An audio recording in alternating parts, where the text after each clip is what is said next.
3월을 시작하는 첫 월요일 새벽 우리 가정에서 예배드리는 함께 예배하는 성도님들을 주님의 이름으로 축복합니다. 함께 기도하고 우리 새벽 예배 시작하도록 하겠습니다. 기도하겠습니다. 사랑의 하나님 아버지 감사합니다. 또 새로운 달 3월을 시작하게 해주시고 이 새벽에 우리 하루가 또 우리의 삶이 주님께 속해 있음을 고백하며 기도하며 나아갑니다. 이 새벽에 함께 찬양하며 말씀 듣고 기도하는 이 새벽의 자리 가운데 은혜를 허락하여 주시옵소서. 감사하며 예수님의 이름으로 기도하옵나이다. 아멘.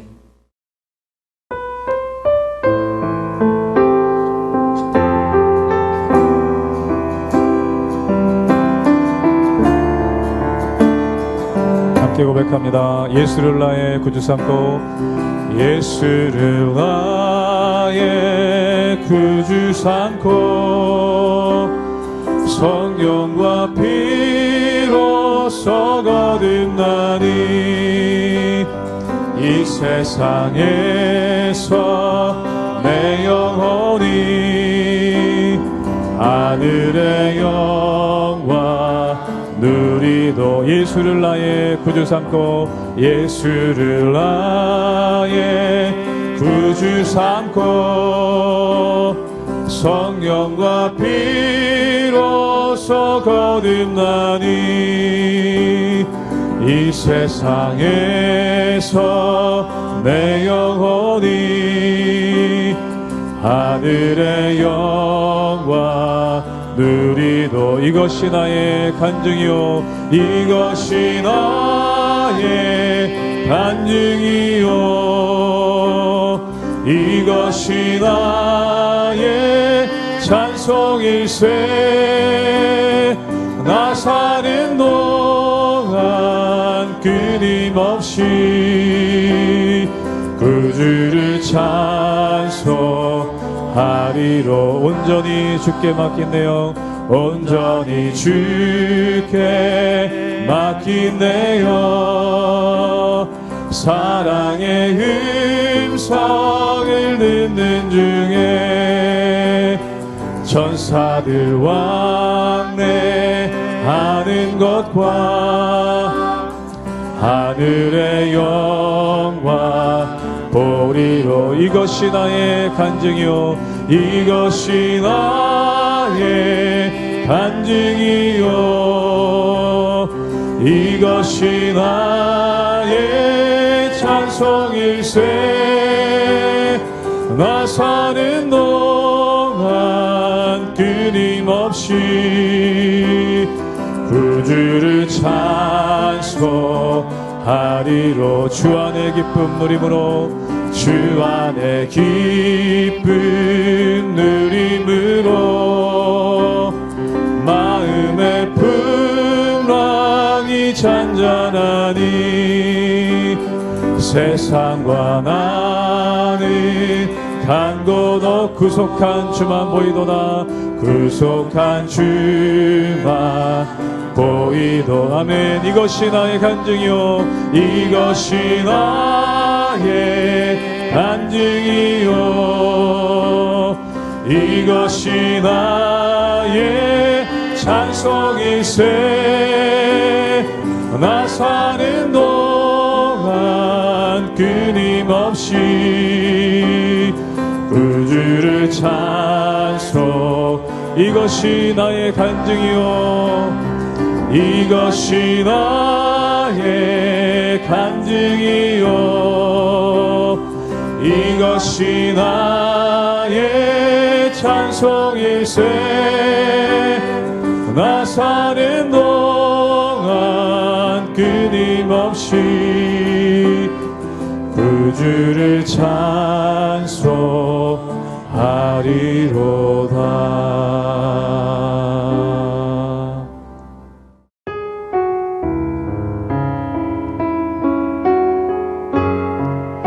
날마다 우리와 함께 하시는 하나님의 은혜를 경험하는 새벽 되기를 원합니다. 함께 찬양합니다. 날마다 숨쉬는 순간마다 날마다 숨쉬는 순간마다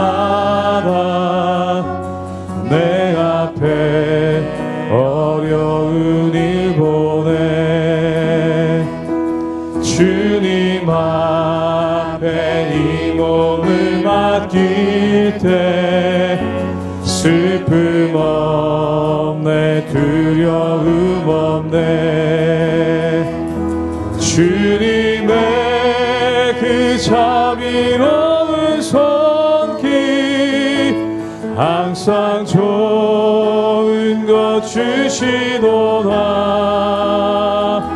사랑스레 아픔과 기쁨을 수고와 평화 우리 3절로 함께 고백합니다. 인생의 어려운 순간마다 인생의 어려운 순간마다 주의 약속 생각해보네 내 맘속에 믿음 잃지 않고 말씀 속에 위로를 주님의 도우심 바라보며 주님의 도우심 바라보며 모든 어려움이 이도다 흘러가는 순간순간마다 주님 약속 한 번 더 마지막 고백합니다. 주님의 도우심 바라보며 주님의 도우심 바라보며 모든 어려움이 이도다 흘러가는 순간순간마다 주님 약속 새겨봅니다.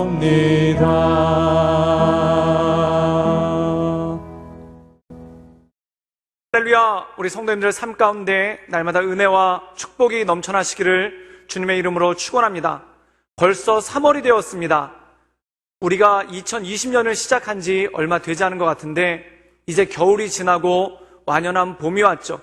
그런데 이렇게 흘러가는 세월 가운데 우리가 무엇을 위해서 사는가, 또한 우리 삶 가운데 어떠한 것을 향해서 사는가는 굉장히 중요한 일입니다.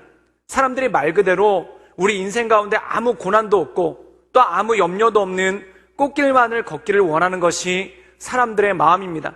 그런데 우리 인생 가운데 때때로 고난이 있죠. 그런데 이 고난이 주는 의미가 무엇인지, 또한 우리가 이 고난을 통해서 무엇을 얻을 수 있는지, 또한 이 고난을 주신 하나님의 뜻이 무엇인지 우리가 오늘 말씀을 통해 함께 나누기를 원합니다. 요한복음 16장 16절에서 24절 말씀입니다.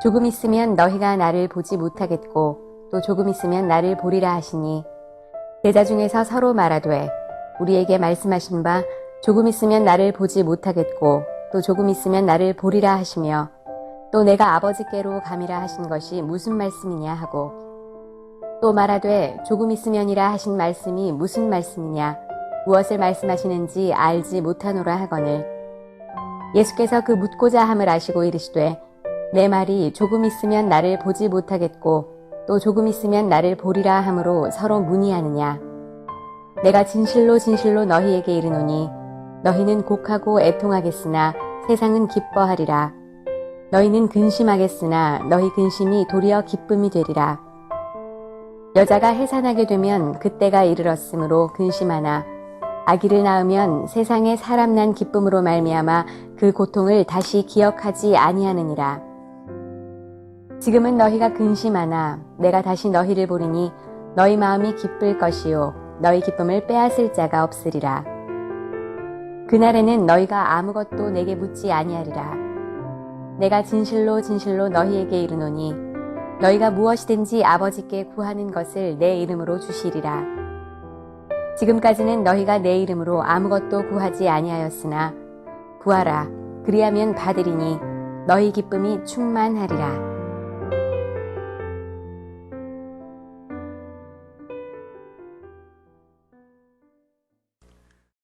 No pain, no gain이라는 말이 있습니다.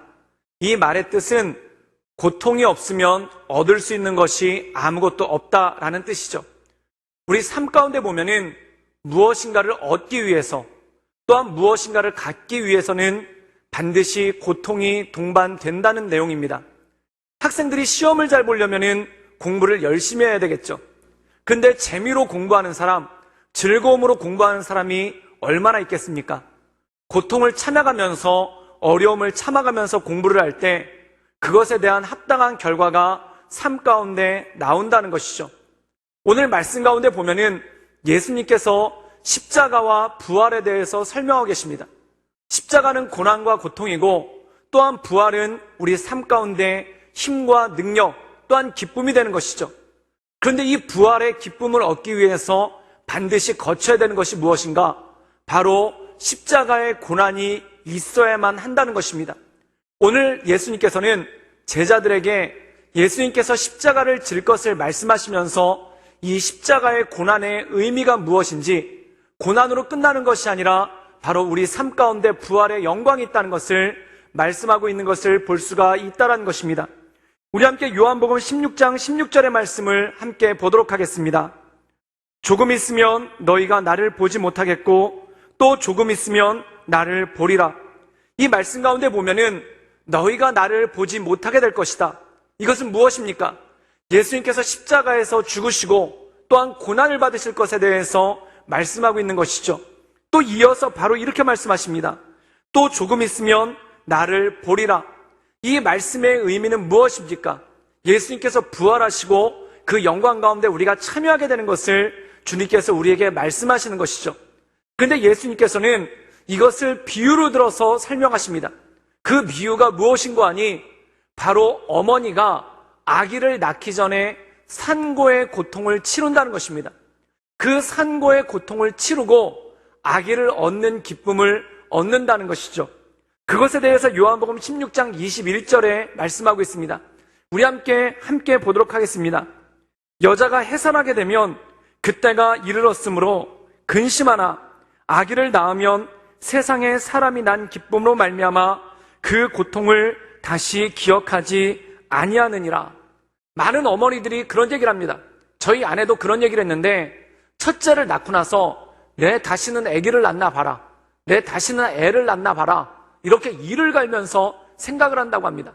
이 산고의 고통이 얼마나 고통스러운지 아픔을 이렇게 표현합니다. 세상이 노랗게 보인다고.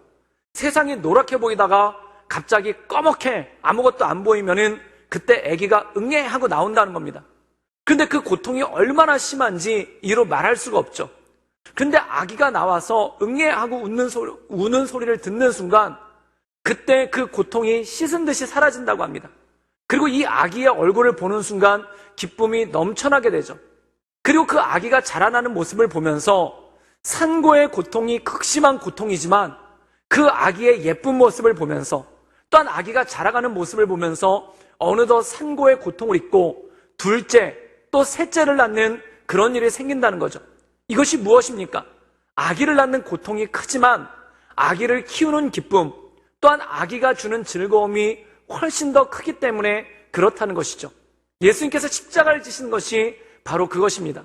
부활의 영광이 십자가의 고통보다 더 크기 때문이죠. 그리고 예수님께서는 이 십자가의 산고를 통해서 믿는 자들을 출산하신 것 같은 그러한 역사가 있다는 것입니다. 즉 예수님께서 산고의 고통보다 더 지독한 십자가의 고통을 지신 이유가 무엇입니까? 바로 믿음의 자녀들이 태어나는 것, 예수님을 믿고 영생을 얻는 구원받는 사람들이 이 땅에 나타나는 것, 그것만큼 크고 그것만큼 즐거운 일이 없기 때문에 그렇죠. 이 의사 선생님들이 그런 말씀을 많이 하십니다. 다 죽어가는 환자를 땀을 뻘뻘 흘려가면서 15시간, 길게는 16시간씩 수술을 합니다. 그리고 그 고된 수술이 끝날 때 이 환자들이 깨끗하게 낫고 회복되는 것을 보면서 마음 가운데 이루 말할 수 없는 기쁨을 느낀다는 거죠. 세상에서 가장 큰 기쁨이 무엇입니까? 생명이 태어나는 기쁨, 또 사람이 살아나는 기쁨이 가장 큰 기쁨이라는 것입니다. 바로 예수님께서 그 기쁨을 위해서 십자가를 지셨다는 것이죠. 때로 우리가 교회에서 봉사하거나 또한 가정에서 섬기는 것이 굉장히 고달플 때가 있습니다. 그러나 가정에서 섬김을 통해 우리 자녀들이 양육되어져 가는 것이고, 또한 교회에서의 봉사를 통해 새 생명들이 자라가는 것 아니겠습니까? 그 기쁨이 이루 말할 수 없는 기쁨이라는 것입니다. 우리 인생 가운데 고통이 있지만 그 고통을 통해 생명을 낫게 하시는 주님, 또한 우리 삶 가운데 어려운 것들이 있지만 그 어려운 것들을 통해 생명이 자라가게 하시는 그 하나님을 바라보며 그 기쁨 가운데 함께 동참하시는 우리 모든 성도님들 되시기를 주님의 이름으로 축원합니다. 우리 함께 기도하겠습니다. 살아임하신 주님, 예수님께서 십자가의 고통을 참으심으로 하나님, 많은 사람이 생명을 얻고 사람이 살아나는 영광 가운데 나가게 하심을 인하여 감사드립니다.